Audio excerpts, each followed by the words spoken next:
Oh sangat emosi banget melihat nggak korporatif orangnya.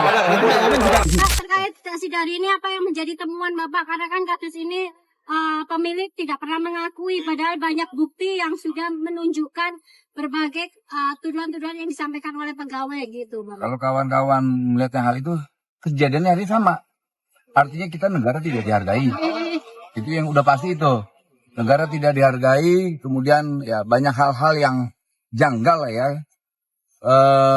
Ada hal yang ditutup-tutupi, entah apa maksudnya, padahal ini hal yang sepele. Karena kewajiban negara menjaga industrial ini tetap harmonis. Tapi kemudian ya saya nggak tahu. Kita harus sebagai negara nggak dihargain. Saya pikir Pak Wali aja yang tidak dihargain, ternyata saya juga tidak dihargain. Nah ini pelajaran untuk industrial yang lain juga. Jangan pernah menahan yang namanya ijazah. Ijazah pekerja itu pelanggaran hukum. Itu pelanggaran hukum yang nggak boleh ditoleransi. Apalagi di pemerintahan Pak Prabowo ini. Nggak boleh ada hal-hal begitu. Ya namanya menyakiti hati rakyat itu nggak boleh. Jadi apa yang dilakukan Pak Wali ini udah benar dan tepat. Negara hadir. Pak, negara hadir itu seperti apa secara detail artinya? Pertama, kan mempertahankan regulasi. Dengan kehadiran negara adalah mempertahankan regulasi yang ada. Kayak di Jawa Timur ada perda. Artinya ini harus ada ditindak sanksi, atau Pak? bagaimana? Harus ditindak dong, harus ditindak. Nggak bisa enggak, harus ditindak. Nah, ada Tindak hukumannya adalah gini, tindakannya biarkan aparat penegak hukum kita yang melakukan tindakan hukum. Biar nanti misalnya kayak Pak Wali kan ada beberapa kawan-kawan tuh ada 31 ijazah 30 Pak. Sekarang dikuasakan ke kami Oke, 14 orang. kuasa hukumnya ini ada 14 orang. Artinya mau 1 atau 2 atau 3 atau 4. Perusahaan tidak punya hak untuk menahan ijazah. Apalagi di Jawa Timur ini udah ada perda. Apalagi yang sanksinya bisa sampai penutupan usaha atau bagaimana Pak ini? Kami belum sampai ke sana. Nanti kita akan kaji soal itu. Tapi yang jelas hal-hal yang terkait hak buruh terkait ijazahnya itu nggak boleh. Undang-undang apa? Perda. Pak, selain itu kan ternyata kan mantan pegawai harus nebus 2 juta untuk bisa mendapatkan ijazah Pak. Dan itu nebus langsung ke yang bersangkutan, Bu Diana ini. Berkelit-kelit orangnya. Nggak mengakui semua Nggak berarti. ngakuin. Bulat. Jadi saling tektok. Kita tanya Bu Veronica kenal nggak? Udah resign. Nggak taunya ternyata kita temuin ada di samping lagi kerja. Dia bilang ya kan cuma main doang loh. Ini kantor, ini tempat bekerja, ini gudang, bukan tempat bermain. Jadi banyak hal-hal yang janggal lah. Jadi banyak yang aneh. Jadi nanti kita serahkan aja soal tindakan hukumnya ke aparat penegak hukum ya. Nah, desakan kepada pihak kepolisi Pak agar ini benar-benar diungkap gitu. secara Kami tidak detail, mungkin Pak. melakukan desakan, tapi yakin sekali bahwa kepolisian tahu apa yang sudah dilakukan. Kejanggalan apa aja Pak? Bukan tadi. Gimana? Kejanggalannya apa aja? Banyak lah, saling menutupi satu sama lain. Upah di bawah. Jadi banyak hal yang, aduh.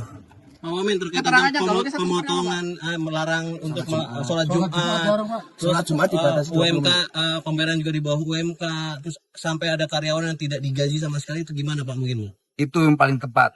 Jawabannya biadab. Ini republik yang diajarkan semua dilindungi namanya terkait agama. Dia mau ke gereja, dia mau ke masjid, dia mau ke pura, dia mau ke kuil.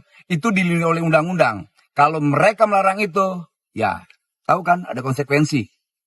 Itu loh. Nah, ini kan sudah terlihat meskipun tidak ada pengakuan, tapi sudah terlihat adanya bukti pelanggaran Pak. Kita serahkan ke penegak hukum. Udah pasti kepolisian kita tahu apa yang harus dilakukan dah. Pak, Gitu. akan ada evaluasi terkait perizinannya juga nggak Pak? Pasti dong, nggak mungkin enggak. Nah, Pak sampai saat ini, Wali Pak, kita seperti semua akan evaluasi, kita akan audit. Pak Akan audit. Saat ini seperti apa Pak? Ya nanti kita kasih tahu ya. Pak selain ke pihak perusahaan, apakah sanksi juga dikenakan terhadap pemiliknya Pak? Semoga. Pak, Jawaban terkait semoga. barang-barang yang di dalam itu ilegal atau gimana Pak? Soal barang ilegal tidak itu bukan domain kami. Yang pasti serahkan adalah ke aparat penegak hukum. Itu. Oke ya. Biarkan kepolisian, bro. Bukan domain kami. Agak emosi tadi Pak di dalam Pak. Oh, sangat emosi banget melihat nggak korporatif orangnya. Kami juga kesulitan menggali data ya di dalam ya. Bapak Wali. Itu yang buat kita heran, kok cuma ijazah doang harus ditetak-tetak gitu. Padahal saya sudah sampaikan, kalau soal misalnya ada buruhnya berhutang, biar saya yang bayar. Kalau ada buruhnya merasa berhutang di perusahaan, saya yang bayar. Atas ada anggota dewan juga mau bayar. Ada Pak Wali juga mau bayar. Ada Kapolres juga mau nalangin, mau ngebayar. Ini saya nggak ngerti ada apa ya.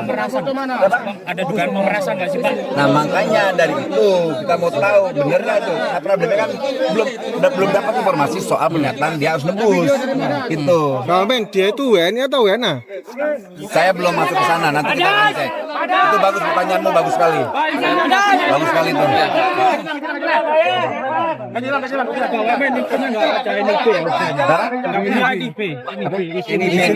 Izin usaha itu nanti mungkin dari ini ya, kan itu industri ya, bukan di kita. Kemenaker kan domainnya cuma soal ketenagakerjaannya, ya kan?